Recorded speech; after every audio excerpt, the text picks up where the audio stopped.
This video is the beginner's guide to using Google Maps.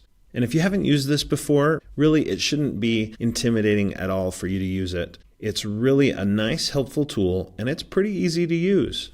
So let's take a look. First off, you want to go to maps.google.com, and that gets you to the service, Google Maps. Next, just do a search in the upper left for the place that you're interested in. So I'd like to know more about Clarksville, Tennessee. So I'm just going to do a search for Clarksville, TN, and it's going to zoom in on Clarksville. And you can see it gives me a little image here on the left that gives me a view of some part of Clarksville. Now, if I want to, I can use the scroll wheel on the mouse to zoom in a little bit on any particular area here of Clarksville. I can also double click. Anything that you double click on will get zoomed in on. So those are some things that you need to know to zoom in and hone in on the part that you're interested in. Now you'll notice down at the bottom left area of the screen, there's a button that you can click to switch from Google Maps view to Google Earth view. And you can see it looks kind of like you're in Google Earth at this point.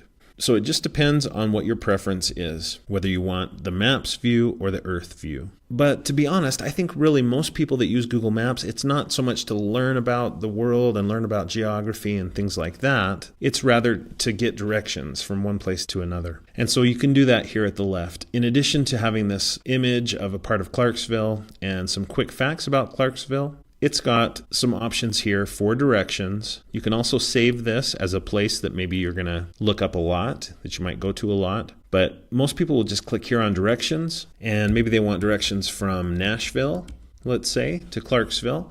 You can just hit enter, and it shows the quickest route. It also shows some other routes that you might want to take. If you want to, you can switch so that instead of from Nashville to Clarksville, it's Clarksville to Nashville. Now you'll notice those same alternate routes appear here at the left. So maybe you would like to take a scenic route.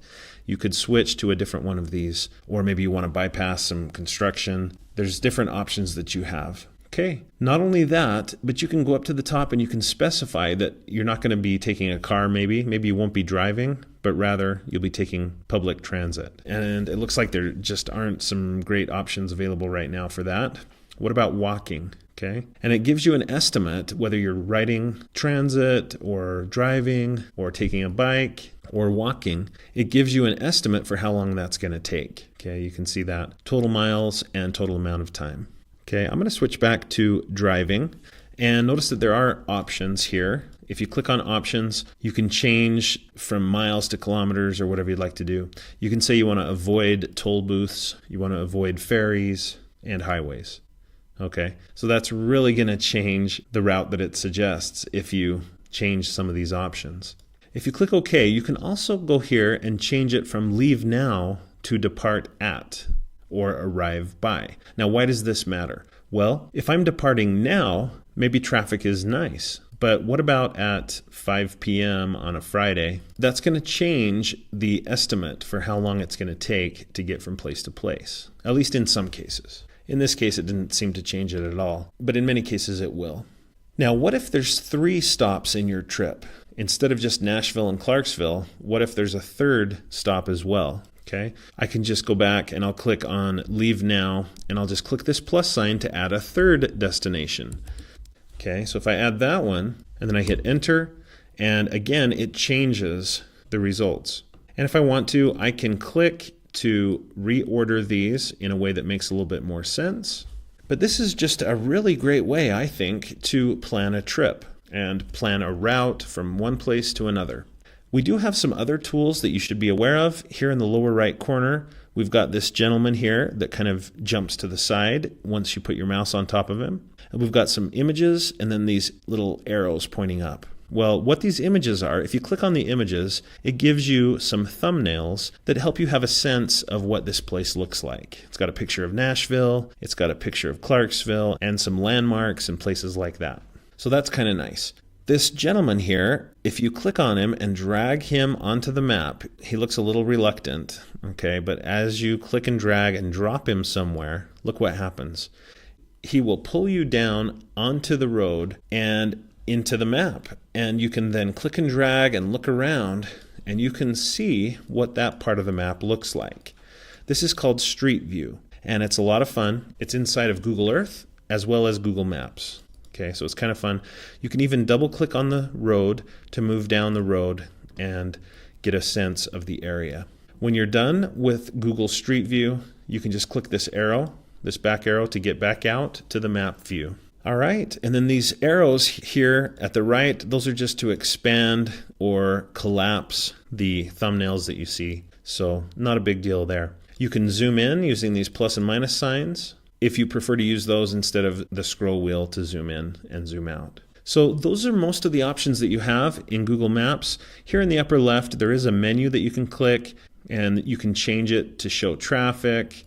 You can change it to show terrain and different things like that. So those are some nice options to investigate. Also, notice that there is an option to print. You can print your directions, you can print the maps that you're looking at, and there's some other advanced things that you can do as well. You can add contributions to this, a timeline, and there's a way that you can share or embed the map. Okay, so here's the share link.